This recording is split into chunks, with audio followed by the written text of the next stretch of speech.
ओम शांति।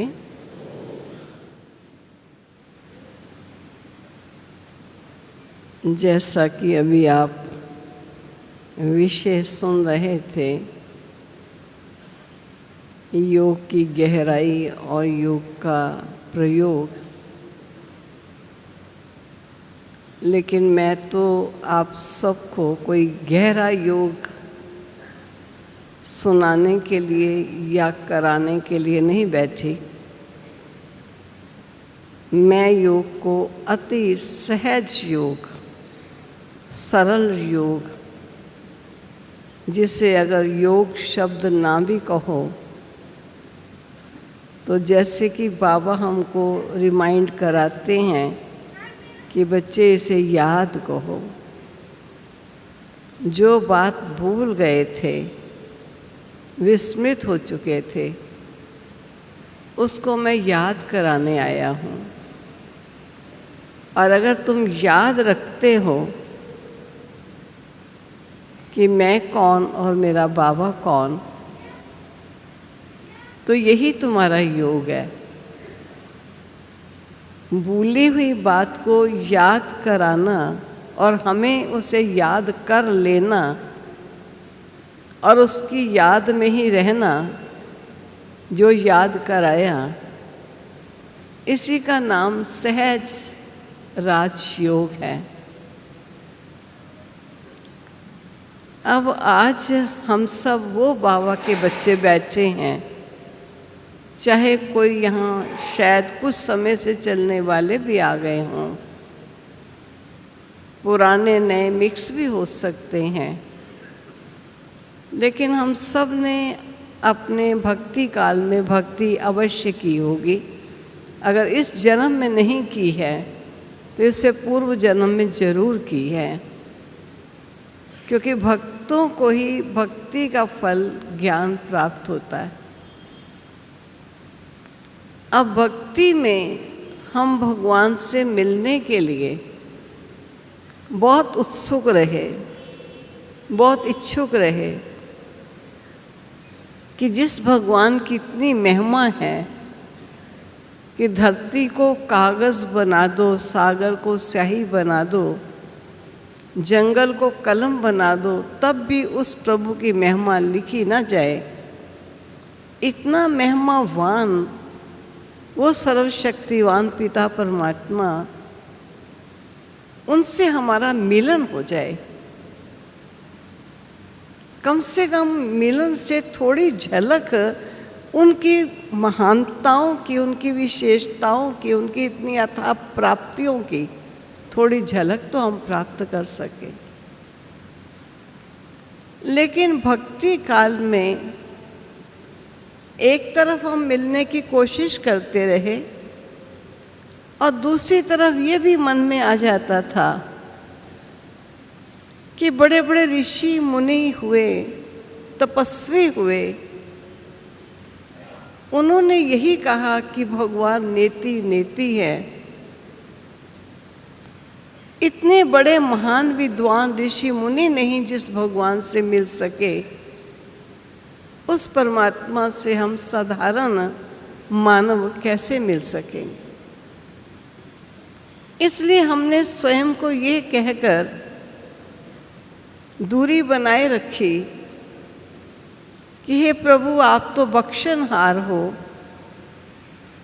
हम तो पापी हैं, कामी हैं, कपटी हैं, क्रोधी हैं। आप हमारे इन सभी पापों को क्षमा कर हमको मुक्ति का द्वार दिखा दो। लेकिन अपने को इतना नीच समझ लिया, और समझ सकते हो कि एक रंक, दूसरा राव, एक राजा, एक फकीर, दोनों का मिलन कैसे हो सकता है। मिलन के लिए प्यासे रहे, इच्छुक बने रहे, कैसे दाता से हमारा मिलन हो जाए। लेकिन इतनी ज़्यादा दूरी हमारा मिलन उस प्रभु से हुआ नहीं। जब दूरी बनी रही और प्रभु को पुकारते रहे, आखिर ईश्वर कहते हैं रहम दिल है, कल्याणकारी है। वो हम बच्चों की पुकार सुन, हमारी इच्छा और लालसा देखकर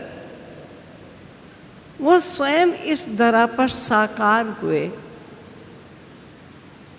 और साकार होकर हम बच्चों से आकर मिलते हैं। बच्चे, तू मेरे से दूर रहा,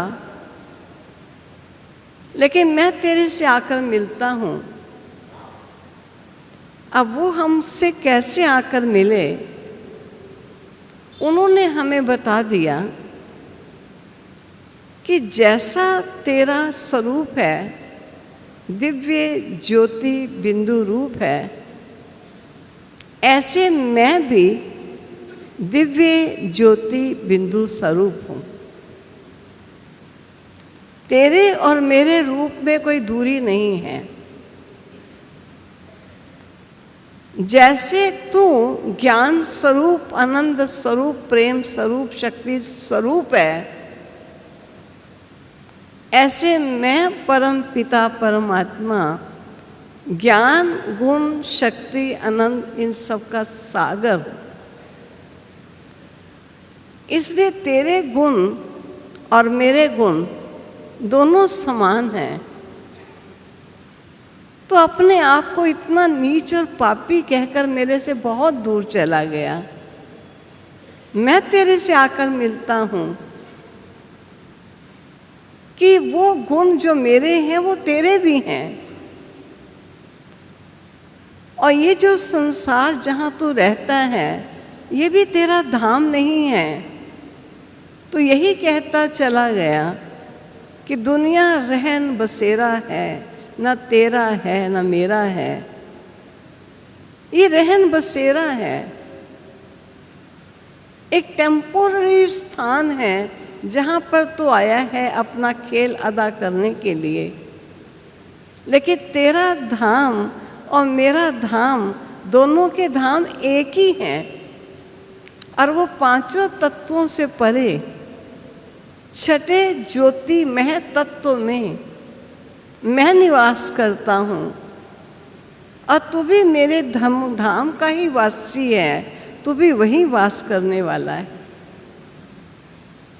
जब तेरा रूप मेरे जैसा है, तेरे गुण मेरे जैसे हैं, तेरा धाम मेरे जैसा है, फिर तू मेरे से इतना दूर क्यों चला गया? आओ हम आपस में मिलते हैं। अब बाबा आकर हमसे मिला है, बाबा आकर हमसे मिला है। जैसा मैं हूँ वैसा तू है, ये भी मिलन है। लेकिन फिर भी हम बैठकर योग लगाते हैं। कारण क्या? कि एक तरफ का मिलना तो हो रहा है, लेकिन दूसरी तरफ भी तो मिलना हो। बाबा ने कहा मैं ज्योति बिंदु हूँ, लेकिन मैं भी ज्योति बिंदु हूँ। जब तक मैं अपने स्वरूप में स्थिर ना हो पाऊँ, तब तक मेरा और बाप का मिलन हो नहीं पाएगा। एक तरफा मिलन रहेगा, दो तरफा मिलन नहीं हो पाएगा। बाबा हमसे मिला है, हम बाबा से नहीं मिल पाए हैं, इसलिए बाबा हमसे मिलता है आकर, तू भी मिल बच्चे मेरे से। अब हमने तो ये कह दिया बंदे तो गंदे हैं और आप तो बख्शनहार हो। तो बाबा हम बच्चों को कहता है, कौन कहता है तू गंदा है? तू तो ओरिजिनली पावन है, पवित्र है, शुद्ध है, शांत है। तेरा स्वरूप तो मेरे ही जैसा है बच्चे। तो इतना अपने आप को दीनहीन, कमज़ोर क्यों समझ रहा है? अब बाबा हमसे मिलता है, हम बाबा से कैसे मिले रहें, उसके लिए हम खास बैठते हैं और अपने स्वरूप को जो वास्तविक स्वरूप बाप ने हमको बताया, हम उस स्वरूप से अपने बाबा से मिलन मनाना चाहते हैं, लेकिन फिर भी मिलन हो नहीं पाता। कारण क्या है? इसमें बाधा क्या है? और बहुत समय का यही बाधा रहा कि हम स्वयं को देह समझते रहे। बार बार हमारा मन और बुद्धि देह दुनिया, देह संबंध, देह पदार्थों में चला जाता है। इन सब से बुद्धि का योग निकाल, एक से बुद्धि का योग लगा रहे, उसका अभ्यास हम करने की कोशिश करते हैं। तभी बाबा कहते हैं योग का आधार तुम्हें मैंने बता दिया और योग की विधि भी आपको बता दी। अगर आपका आधार ठीक होगा और विधि योग की ठीक होगी, आपका मिलन ना हो ऐसा हो नहीं सकता। अब मिलन का आधार क्या है? तो बाबा ने कहा किसी अड़ोसी पड़ोसी से भी जब मिलते हैं तो संबंध जोड़ लेते हैं। अंकल जी, आंटी जी, मामा जी, चाचा जी, कुछ ना कुछ कह देते हैं। मेरे साथ भी तेरे सर्व संबंध ये मिलन का आधार बनेगा। और विधि है देह सहित, देह की इस पुरानी दुनिया से बुद्धि का योग हटा ले और मुझ सर्वशक्तिवान से अपने सर्व संबंध जोड़ ले। या तो तेरा आधार ठीक नहीं है या तेरी विधि ठीक नहीं है, इसलिए मैं पहचान देता हूँ, लेकिन मेरी पहचान होने के बावजूद भी तेरा मेरे से मिलन का अनुभव नहीं हो पाता है। हम स्वयं को स्वयं चेक करें कि हमारा आधार सही है, विधि ठीक है, हमारे सर्व संबंध बाबा से हैं। क्योंकि अगर मैं आत्मा हूँ तो आत्मा के नाते सर्व आत्माएं हैं।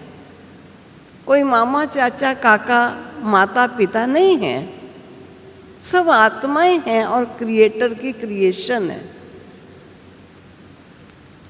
रोल में कोई पिता है, कोई माता है, कोई भाई है, कोई बंधु है, ये वैरायटी रोल हैं जो मुझे अदा करने हैं और वह भी बहुत सुंदर रूप से अदा करने हैं। लेकिन मेरा इनसे वो रिश्ता नहीं है जो रिश्ते हमने मन से जोड़ लिए। मन से मेरे सारे रिश्ते उस एक के साथ। अब स्वयं हम स्वयं से पूछें कि हमारा बाबा के साथ इतना संबंध जुटा हुआ है। भक्ति में बहुत अच्छी कहानियां बनी हुई हैं, वो सुनाते हैं, वो कृष्ण को भगवान कह देते हैं। कृष्ण सुदामा की कहानी बताते हैं कि कृष्ण सुदामा एक ही क्लास में दोनों पढ़ते थे, लेकिन सुदामा ने एक भूल कर ली, जो वो तो बन गए वैकुंठनाथ, वो बन गए दरिद्र नारायण। और वो भूल क्या हुई? बड़ी अच्छी कहानियां लिख रखी हैं कि सुदामा की माँ ने थोड़े चने दिए थे सुदामा को कि जब स्कूल में रिसेस होती है, आधी छुट्टी उसको कहते थे, उस समय ये चने दोनों मिलकर खा लेना। तो कहते हैं सुदामा और कृष्ण मानो भगवान के लिए कहते हैं, दोनों एक टहनी पर बैठे थे और सुदामा चने खा रहा था, लेकिन पहले बच्चे भी अंगोछा सा गले में डाले रखते थे, तो उस अंगोछे से अपना मुंह ढका हुआ था, मुंह ढककर चने खा रहे थे। तब कहते हैं श्री कृष्ण ने पूछा कि सुदामा ये कट कट की आवाज़ कहाँ से आ रही है। तो सुदामा ने कहा सर्दी बहुत है, दांत कटकटा रहे हैं।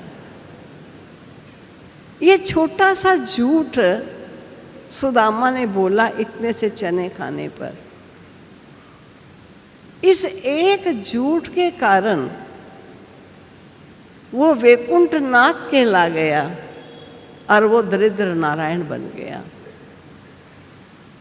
अब हम समझ सकते हैं कि जैसे हमारा बाबा है वैसे ही तो हम थे।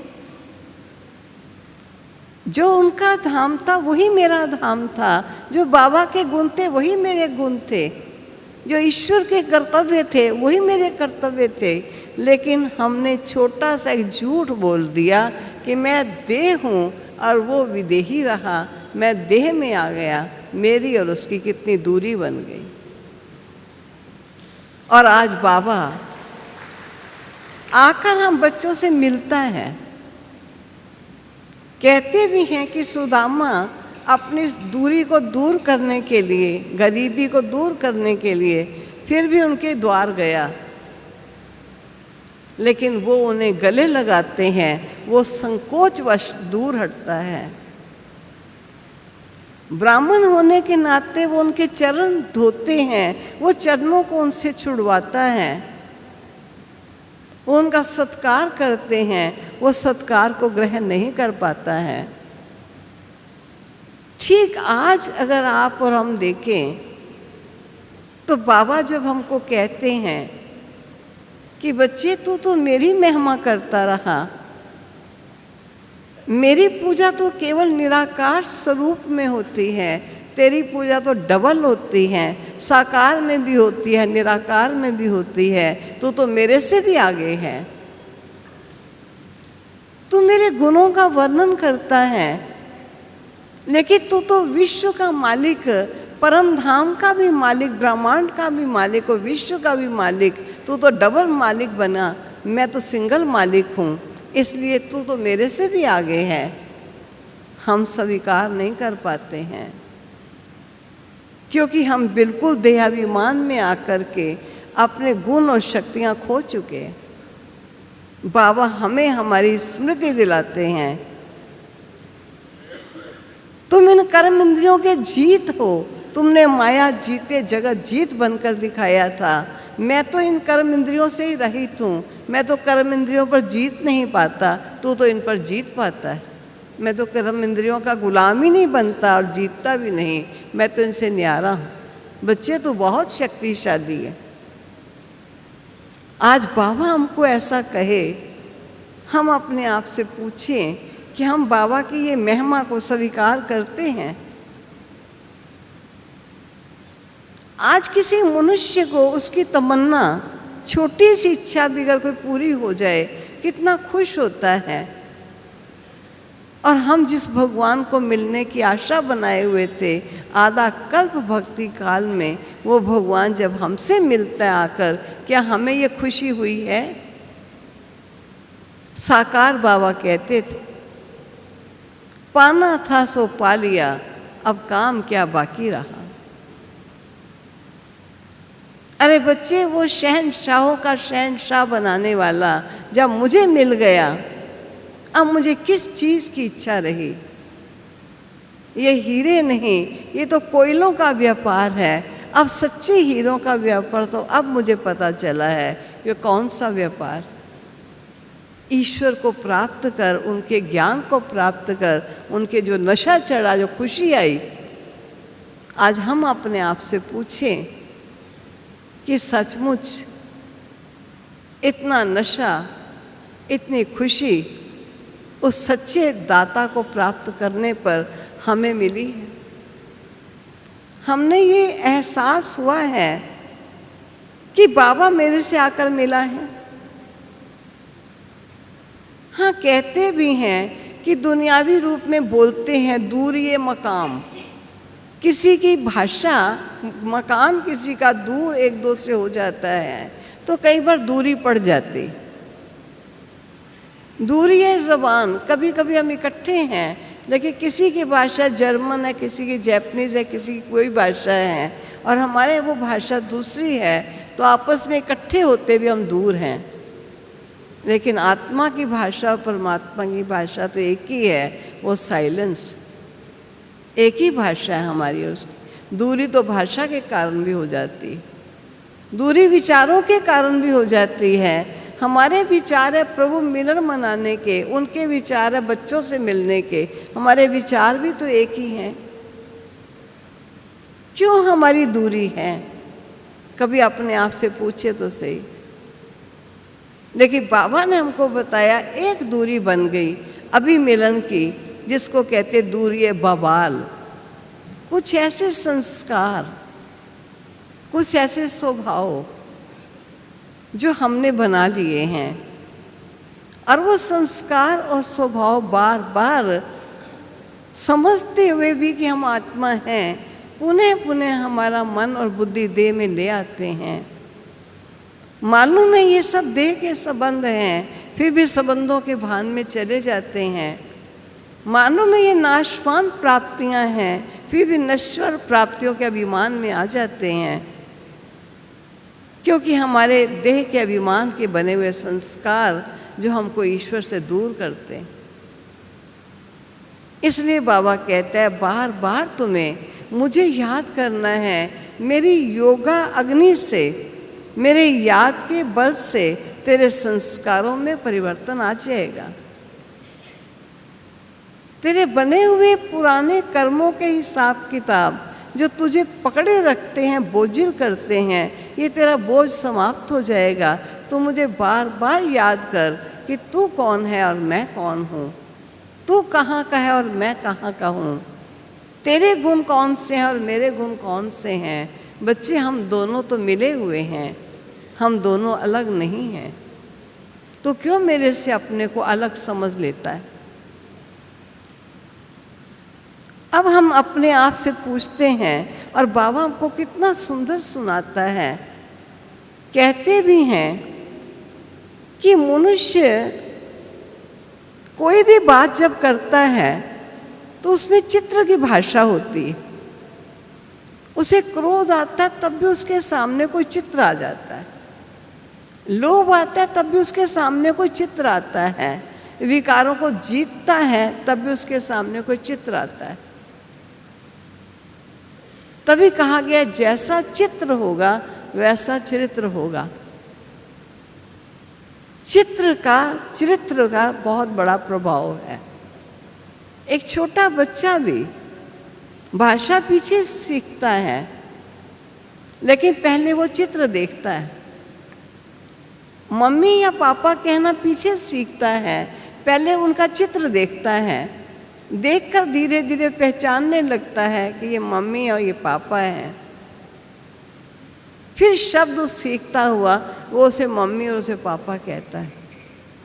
चित्र का बहुत बड़ा महत्व होता है।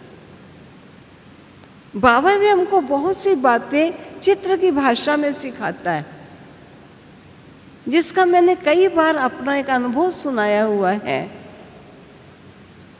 कि यहाँ एक बार बाबा ने कहा कि आज मैं अपने बच्चों को अपने स्वरूप की पहचान दूंगा।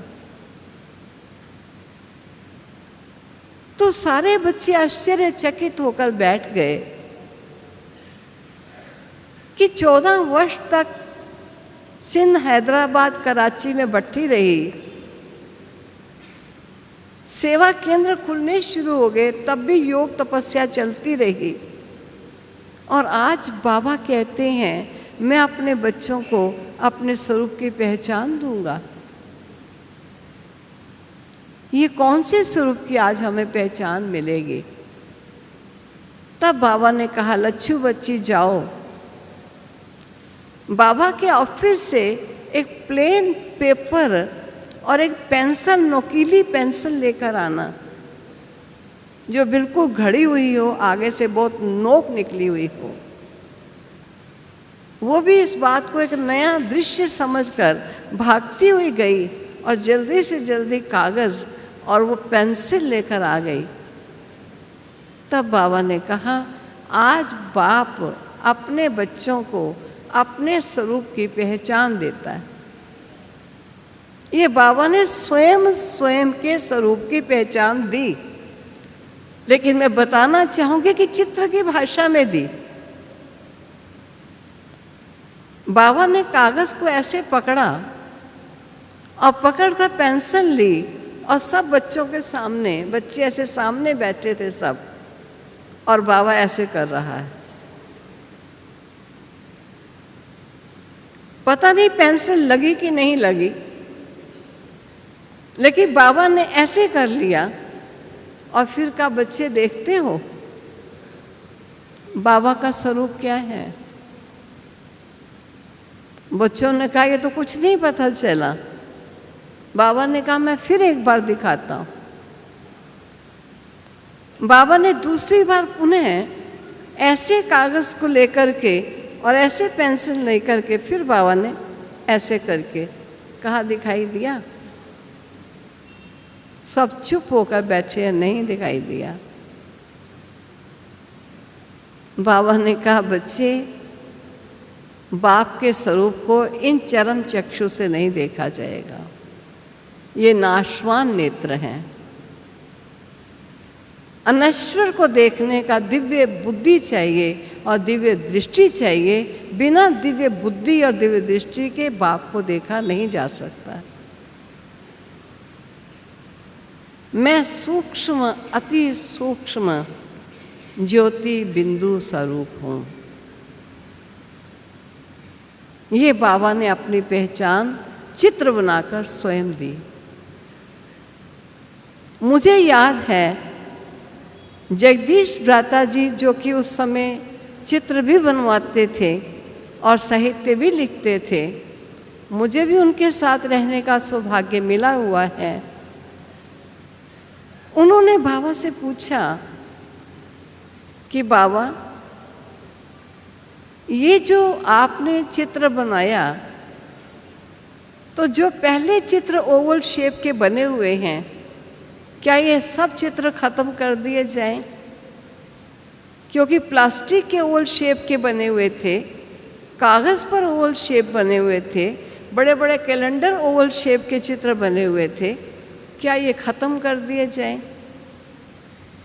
बाबा ने कहा, नहीं बच्चे, ख़त्म नहीं करने, केवल इसके बीच में एक छोटा सा सूक्ष्म पॉइंट लगा दो। ये उसकी फैली हुई लाइट है, लेकिन मेरा स्वरूप सूक्ष्म, अति सूक्ष्म है। उसके पश्चात जितने भी हमारे चित्र बने, उन चित्रों के मध्य पॉइंट लगाया गया, और जो बने हुए चित्र थे उनमें भी पॉइंट जोड़ा गया, और बड़े जो ओवल शेप के चित्र बने थे उनमें भी पॉइंट लगाया गया। ये परिवर्तन सब किया गया। बाबा ने कहा, ये पढ़ाई है, वही इतिहास जो स्कूल में सिखाते हैं, वही इतिहास जो कॉलेज में सिखाते हैं, वही इतिहास जो उसके अंदर पीएचडी करता है, धीरे धीरे नॉलेज में फ़र्क आ जाता है।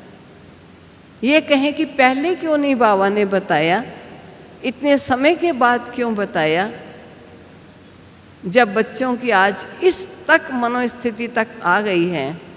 अब मेरे बच्चे मेरे स्वरूप को पहचान कर मेरे से बुद्धि योग लगा सकते हैं, एकाग्रता का अभ्यास सीख लिया है। इसलिए बाबा ने अभी बच्चों को अपना स्वरूप बताया। तो मैं ये कह रही थी कि चित्र का इतना महत्व है, नहीं तो बाबा वैसे ही कह देते कि मैं ज्योति बिंदु हूँ। खास कागज़ मंगवाया और कागज़ पर लगा कर के वो बच्चों को ऐसे दिखा रहे हैं, ये भी बता रहे हैं सूक्ष्म है, टच ही जैसे होता है, या टच भी शायद हुआ क्या नहीं हुआ, लेकिन अगर पेंसिल ऐसे टच भी होती है तो कोई निशान तो नहीं बन जाएगा। लेकिन इतना सूक्ष्म है जो इन चरम चक्षुओं से दिखाई नहीं दे सकता है। और जब बच्चों ने ये कहना शुरू कर दिया कि बाबा ये तो बहुत ही सूक्ष्म है, इतना स्वरूप तो स्मृति में नहीं ठहरता, तो मन एकाग्र नहीं हो पा रहा है। बाबा ने ये भी कहा कि कि मेरी याद पारे मिसल है। पारे को अगर एक जगह टिकाना चाहेंगे तो टिकेगा नहीं, वो एक एक ऐसे ऐसे होता रहता है। ये बच्चे पारे मिसल है याद। लेकिन बच्चों को सरल करने के लिए मैं और बनवाता हूँ ताकि तुम बच्चों को बाप को याद करना सरल रहे। तब बाबा ने 36 किरणों वाला चित्र, जो आज हमारे पास किरणें निकली हुई हैं, ये बाबा ने बनवाया था। सेकंड चित्र बाबा ने कहा था गुण याद रहेंगे तो गुण ही याद रहेगा। किसके गुण हैं? तुम मुझे गुणों से भी तो याद कर सकते हो। मैं प्रेम का सागर हूँ। अगर पता चल जाए माँ को मेरा बेटा लायक है, स्कॉलरशिप लेकर आया है, माँ उस बच्चे को कितना प्यार करती है कि उसके अंदर योग्यता इतनी बढ़ गई है कि कहीं वो केवल नंबर केवल लेता था, लेकिन आज वो स्कॉलरशिप तक पहुंच गया, तो उसका जो प्यार होता है वो हृदय का प्यार होता है। रूप से प्यार नहीं होता, उसके गुणों से प्यार होता है। आज हम कहें छोटा सा स्वरूप है, उसको क्या याद करें? अरे वो छोटा सा है कौन? उसके गुणों को तो देखो, उसकी शक्तियों को देखो, उनके सर्व महान कर्तव्यों को तो याद करो। तो बाबा ने 36 गुण में यही बनाया, मुक्ति जीवन मुक्ति का दाता हूँ, दुख हरता सुख करता हूँ, नर को स्वर्ग बनाने वाला हूँ। ये सारे गुण लिख दिए। बाबा ने कहा गुणों को याद करोगे तो गुणी भी याद आएगा। कईयों ने फिर भी कहा बाबा मुश्किल लगता है। बाबा ने कहा अच्छा बच्चे, तुम ये चित्र रखते हो ना बाबा का, लेकिन चित्र को ना देखना, इस चित्र में उस विचित्र को याद करना। किस विचित्र का ये चित्र है जो हमारे सामने रखा है? ये साकार बाबा का चित्र बाबा के बाद में रखा गया कि वो चित्र है जिसमें स्वयं विचित्र ने अपना कर्तव्य किया, जिस मुखार बिंद से उन्होंने हमको जन्म दिया, जिसके मुख से उन्होंने हमें सत्य और असत्य का बोध कराया। ये वो सर्वशक्तिवान का ये साकार माध्यम रथ है। लेकिन याद किसकी आती है? जिसका वो रथ है, जिसका उसने इस्तेमाल किया। किसने किया? वो सर्वशक्तिवान प्यारे बाबा ने। तो बाबा कहते चित्र का बहुत महत्व है। अब कई बच्चे हैं कहते हैं तो क्या कल्पना करें? कल्पना भी तो एक बहुत बड़ी शक्ति है, ये सरल नहीं होती है। हर एक कल्पना भी नहीं कर पाता है। मान लीजिए मैं और एक आर्टिस्ट, हम एक बगीचे में गए और बगीचा सारा देखकर घर आ गए। मैं कहती हूँ बगीचा बड़ा सुंदर था, वैरायटी फूल थे, कई प्रकार के गमले गुलदस्ते रखे हुए थे, बड़ा सुंदर लग रहा था। लेकिन एक आर्टिस्ट उसी बगीचे को अपने कागज़ के ऊपर अपनी कलम के साथ इस कदर खींच देता है कि किस कोने में एक पत्थर रखा था, किस कोने में लाल फूल थे, किस कोने में येलो फूल थे। उसने इतने ध्यान से देखा कि उसने पूरे का पूरा उस बगीचे को एक पेपर पर बगीचा बना दिया।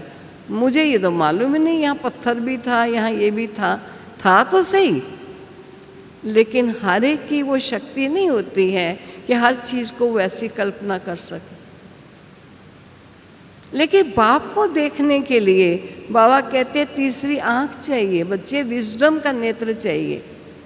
जो समझ बाबा ने दे दी, फिर बाबा कहते हैं अच्छा बिंदु नहीं समझ में आता तो मैं तुम्हें बता देता हूँ, मैं एक सितारे जैसा हूँ।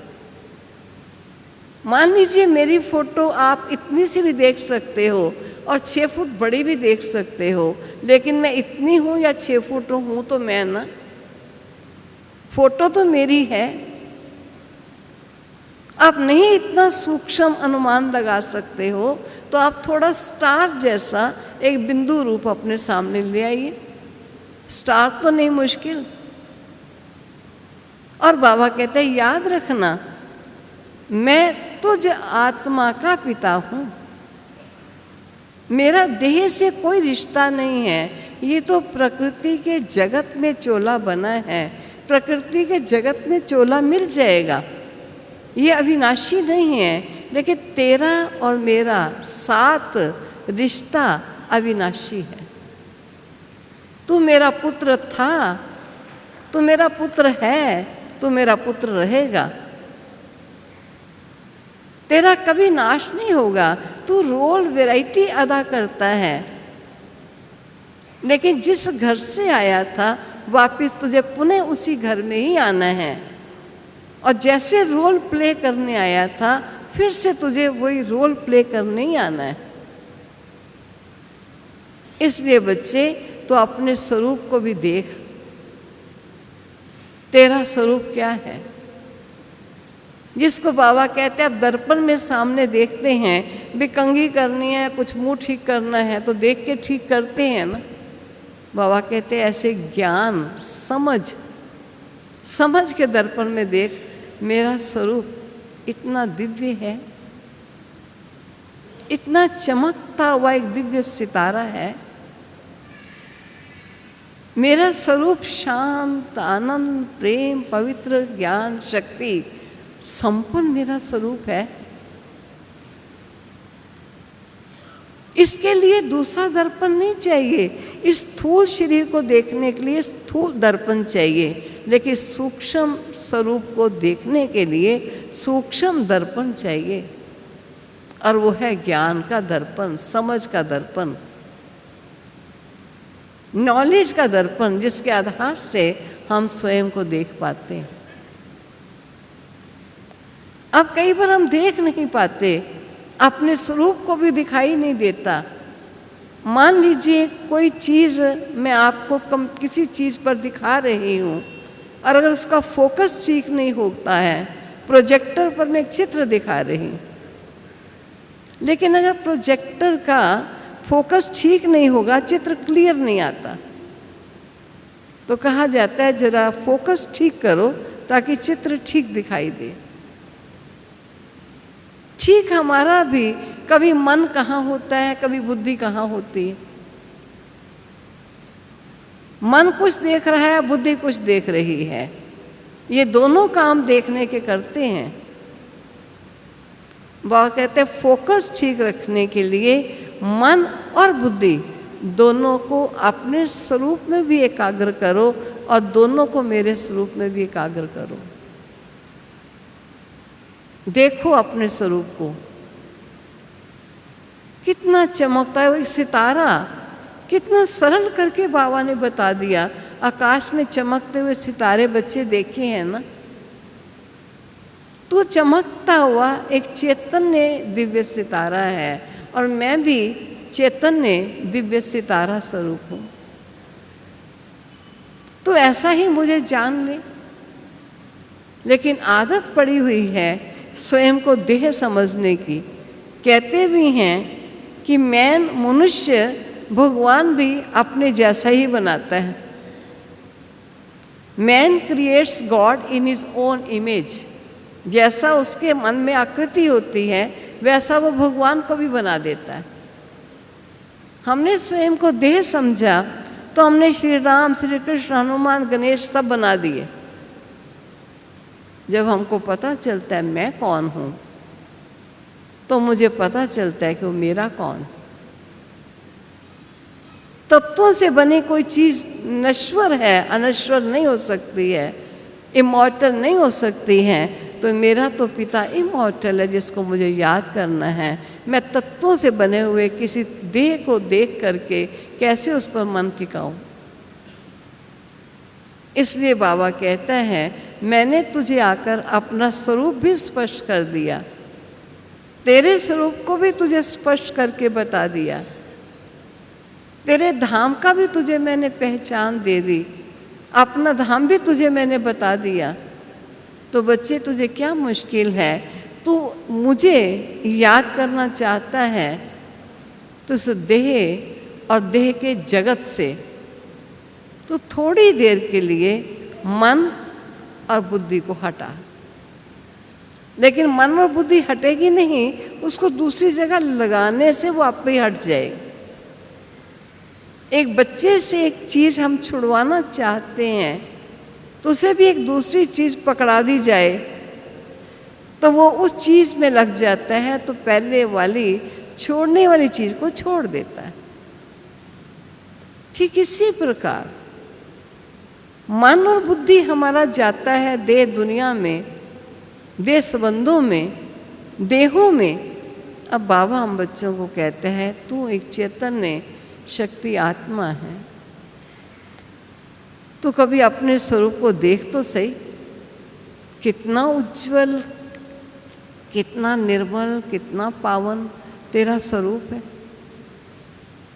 तो ये नहीं कहता चला आया मुझे शांति चाहिए, मुझे आनंद चाहिए, मुझे खुशी चाहिए। अरे बच्चे, ये खजाना तो तेरे पास है।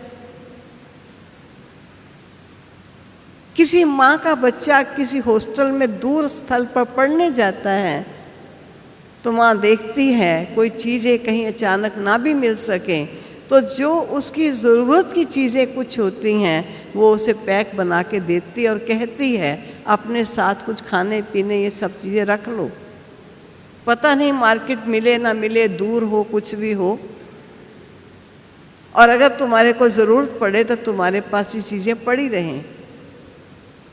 बाबा ने भी हमको इतने दूर स्थान पर खेलने के लिए भेजा। आप समझ सकते हैं, बिना कोई दिए लिए भेज दिया, खाली हाथ भेज दिया। उसने भी हमारे पास सुख, शांति, आनंद, प्रेम, शक्ति के खजाने भर के दे दिए। जब ज़रूरत समझना तो यूज़ करना। पहले सब कुछ हमें मिल रहा था, हमें ज़रूरत ही नहीं थी, लेकिन आज का समय वो आ गया कि ज़रूरत है हर समय। कहते तेरे पास खजाना है तो क्यों मांगता है? बच्चे, तो देह से अपने को भिन्न समझ और अपने स्वरूप को देख, तेरे पास कितनी शांति है। अशांति तो किसी के बोल, किसी के व्यवहार या किसी घटना या किसी से तुलना करके तो अशांत होता है। यह अशांति तेरी चीज़ नहीं है, तो इधर उधर से बटोर लेता है, तब तो अशांत होता है।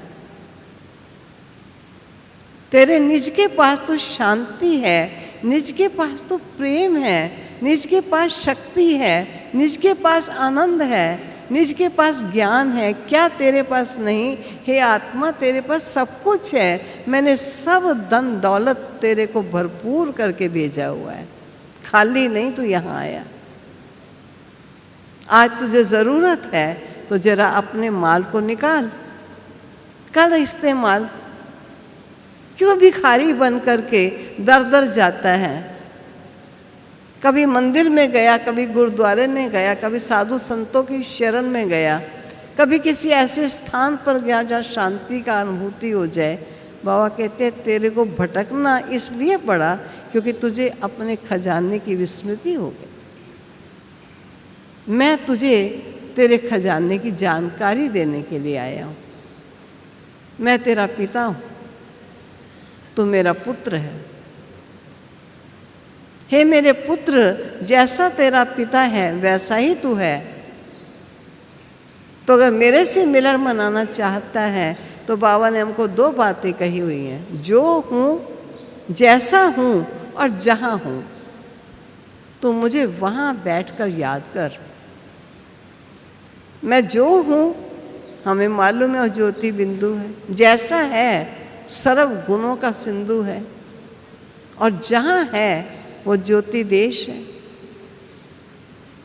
और मैं भी जो हूँ, जैसी हूँ, जहाँ की हूँ, वहीं बैठकर अपने बाबा से संबंध जोड़कर बैठे। क्या मुश्किल है योग की? कहते योग की कुछ गहराई बताओ। मुझे तो नहीं लगता योग कोई गहरी बातें हैं जो मैं बताऊं बैठकर। सरल सी बातें हैं। मुझे मेरी पहचान मिल गई, मुझे मेरे बाबा की समझ मिल गई, अब उस पहचान और समझ के अनुसार मुझे उसको याद करना है, क्योंकि उसके साथ मेरे सरल संबंध है। तो मैंने कहा या तो आधार ठीक नहीं या हमारी विधि ठीक नहीं, जिस कारण हम कहते हैं किस भी तुझको ध्याऊं, तेरा योग कैसे लगाऊं। वो कहते हैं तू योग शब्द ही ना कह, तू याद कह, क्योंकि बच्चे तू भूल चुका था मैं कौन हूं और मैं कौन। तुझे मैंने आकर पहचान दे दी। अब ये हम अपने आप से पूछे, हमको ये निश्चय हुआ है कि सचमुच में चैतन्य शक्ति ज्योति स्वरूप एक आत्मा हूं, मैं नाशवान 5 तत्वों का बना ये पुतला नहीं हूं। जो नहीं हूं वो हमने समझ लिया, जो हूं वो हम नहीं समझ पा रहे, क्योंकि बहुत काल की स्मृति, इस अल्प काल की स्मृति को स्थिर करने में थोड़ी मेहनत लगवाती है। लेकिन हम कुछ मेहनत तो करें, चलते फिरते उठते बैठते हम अभ्यास तो अपना बढ़ाएं। खाली अभी योग में बैठने का होता है, थोड़ा समय आकर बैठते हैं, वो भी कुछ बैठते हैं कुछ समझते हैं। अभी तो क्लास नहीं शुरू हुआ, जब क्लास शुरू होगा तब हम चले जाएंगे। योग को क्लास ही नहीं समझते, जबकि योग एक प्रमुख सब्जेक्ट है, मुख्य सब्जेक्ट है। अब बताओ ये आपको मुश्किल लगता है क्या? जब उन्होंने मुझे आकर अपनी पहचान दे दी, अब उस पहचान में स्थिर होना क्या मुश्किलात है। लेकिन मन और बुद्धि की एकाग्रता चाहिए, तभी वो स्वरूप हमारे सामने आता है और मुझे मेरा स्वरूप दिखाई देता है। कईयों को ऐसा लगता है वो बिंदु को देखते रहें, देखते क्यों रहें? मालूम है ना वो बिंदु स्वरूप है। माँ को पुत्र की याद आती है, पति को पत्नी की याद आती है, तो क्या उसकी फोटो देखना शुरू करता है क्या? उसे मालूम है वो कौन है और क्या है। उसके कभी गुण याद आते हैं, कभी संबंध याद आता है, कभी कर्तव्य याद आता है। इसलिए बाबा कहते हैं सरल करना है तो बच्चे याद रखो, मैं पिता हूँ तो मेरा पुत्र है। वो पुत्र जो वफादार होता है, आज्ञाकारी होता है, ईमानदार होता है, ऐसा पुत्र जिसको पिता याद करता है, पिता को पुत्र को याद करने की आवश्यकता नहीं रहती। उसे हमेशा ऐसा लगेगा कि मुझे मेरे बाबा आज याद बहुत कर रहे हैं, क्योंकि मैंने जो उनका ज्ञान सुना उसको सही रूप से जीवन में उतारा। वो खास कहता है देखना मेरे ज्ञान का नाम बदनाम ना कर देना, कोई ये ना कहे ये ज्ञानी क्या ऐसे होते हैं। मुझे ईमानदार चाहिए, वफादार चाहिए, आज्ञाकारी पुत्र चाहिए। जो ईमानदार वफादार आज्ञाकारी पुत्र होता है, माँ बाप उस बच्चे को याद करते हैं और वो याद से याद पहुंचती है। बच्चा भी कहता है आज मुझे मम्मी आपकी बड़ी याद आई, और माँ कहता है बेटी आज मेरे को भी तेरी बहुत याद आ रही थी। आपको याद करनी ना पड़े, अगर सही ज्ञान का आपने उपार्जन किया है और सही ज्ञान को जीवन में अपना रहे हैं, तो ऐसा नहीं होगा कि मुझे योग लगाने में मेहनत करनी पड़े, लेकिन ऐसे वफादार आज्ञाकारी पुत्र को स्वयं बाबा याद करे और बच्चे को उसकी याद के बिना रह ना पाए। जैसे रात को राजू भैया बहुत अच्छी क्लास करा रहे थे कि कैसे बाबा के ऐसे स्पूत बच्चे, आज्ञाकारी बच्चे, सहयोगी बच्चे, योगी बच्चे, जो हर बात में बाबा के यज्ञ की संभाल करने वाले बच्चे हैं, ऐसे बच्चों को बाप याद करता है। वो बच्चे याद नहीं करते, लेकिन उनको याद से याद खिंची रहती, हर क्षण उनको वो याद आती। हम ऐसे बाबा के सपूत बच्चे बन जाएं दुनिया में माँ बाप बहुत होते हैं, माँ बाप बच्चों को क्या देते हैं? चल अचल जितनी भी संपत्ति उनके पास है वो चलो उनको उनका अधिकार दे देंगे, लेकिन जब आत्मा चोला तज देगी तो सब कुछ धरा का धरा ही रह जाएगा। 7 बच्चे क्या लेकर जाते हैं कि ये कर्म बने संस्कार, वो साथ लेकर जाते हैं। जो हमारे विकारों का स्वभाव बना वो हम साथ लेकर जाते हैं, लेकिन बाप हम बच्चों को कहता है मैं बच्चों को ये संपत्ति नहीं देता, लेकिन मैं श्रेष्ठ संस्कारों की संपत्ति देता हूँ, जिससे मेरे बच्चे नर से श्री नारायण बन जाए, नारी श्री लक्ष्मी कहला जाए। कोई विद्यालय नहीं आपको ऐसा मिला होगा जहाँ कोई मनुष्य को देवता बनाते हैं, लेकिन दाता ने आके जिस विद्यालय की स्थापना की, प्रतिदिन हम क्या सुनते हैं? यही तो बातें सुनते हैं कि क्रोध नहीं करना चाहिए। अगर कोई क्रोधी क्रोध करता है तो आप समझ लो उसमें कोई कमज़ोरी आ गई है। कमज़ोरी उससे गलत शब्द, गलत बोल, गलत व्यवहार करा रही है। ऐसे कमज़ोर को धक्का देकर गिरा देना ये आपका काम नहीं है। ऐसे कमज़ोर को शुभ भावना, शुभ कामनाएं, श्रेष्ठ विचार दे कर के उस आत्मा की कमज़ोरी को हर दो, दुख दूर कर दो, उसका भी कमी कमज़ोरी से उसे मुक्त करा दो। बच्चे ये तुम्हारा काम है। रोज़ अच्छी से अच्छी बातें हमको सिखाते हैं। कोई आपसे गलत बोल बोल दे तो ये समझ लो कि श्रेष्ठ बोल की ये धनी ही नहीं है आत्मा। इसलिए निर्धन से तुम क्या चाहते हो? वो तुम्हारी झोली भरेगा। निर्धन को कुछ दे सकते हो तो तुम दे दो, लेकिन वापस उससे लेने की एक्सपेक्टेशन ना रखना कि मैंने इतना अच्छा बोल बोला, इतना अच्छा व्यवहार किया, लेकिन इसने आगे से क्या किया। वो निर्धन है, निर्बल है। आप मदद कर सकते तो कर दो मदद उसकी, लेकिन रिटर्न नहीं चाहना मुझे वापस भी ये देवे। अब ये जब सब शिक्षाएं जो रोज बाबा देते हैं, सोचिए इन शिक्षाओं को ग्रहण करने वाले देवता नहीं बनेंगे तो क्या बनेंगे? एक मेडिकल कॉलेज में जाओ, वहाँ पढ़ाई से ही पता चलता है कि मेडिकल कॉलेज है। इंजीनियरिंग कॉलेज में जाओ, पढ़ाई से पता चलता है इंजीनियरिंग कॉलेज है।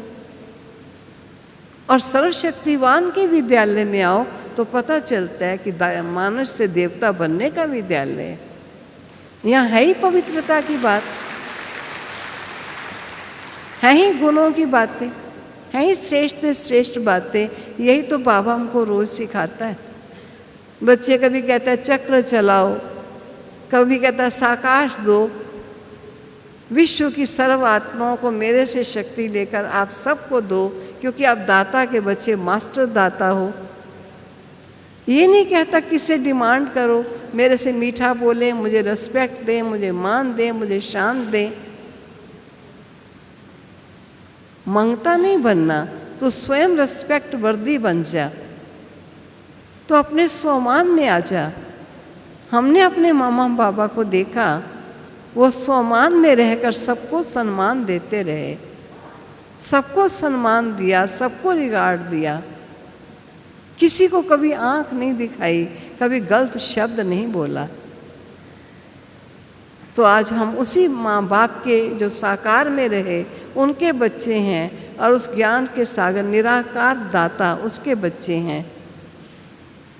और ऐसे बाप के बच्चे बाप से आशीर्वाद लेंगे, दुनिया में कहेंगे लो माला देते हैं, राम राम जपो। किसी ने हमको राम जैसा बनने का आदेश तो नहीं दिया, शिक्षा तो नहीं दी। माला दे दी, लेकिन मुझे माला का मन का बनना है ऐसा तो किसी ने ज्ञान नहीं दिया। प्यारे बाबा, माला नहीं जपो, तुम माला का मन का बन के दिखाओ। तुम राम राम नहीं कहो, राम कृष्ण के गुणों को ध्यान रखकर अपने को वैसा ही गुणवान बना के बच्चे दिखाना है। कहते जानवर को इंसान बनाना टीचर का काम है, लेकिन इंसान को देवता बनाना स्वयं सर्वसमर्थ का काम है। और उस परमात्मा जो हमें देवता बनाने वाला है, आज हम सब उसके विद्यालय के विद्यार्थी हैं। और हम विद्यार्थी कहें, हम उसको याद कैसे करें? ऐसा प्यारा बाबा, ऐसा मीठा बाबा, ऐसे ज्ञान का सागर दाता, हम गिरे हुओं को उठा करके हमें ऐसा पढ़ाता है। कहता है तू पढ़ जा बच्चे, तू तो बड़े बड़े वकील जजों को भी पढ़ा सकता है, पढ़े हुओं को डिग्री देने वाले भी तेरे से पढ़ने आएंगे, क्योंकि तू मेरी पढ़ाई पढ़ने वाला है। तो ऐसा महान जीवन हम सब बनाने वाले हैं। ओम शांति, ओम शांति।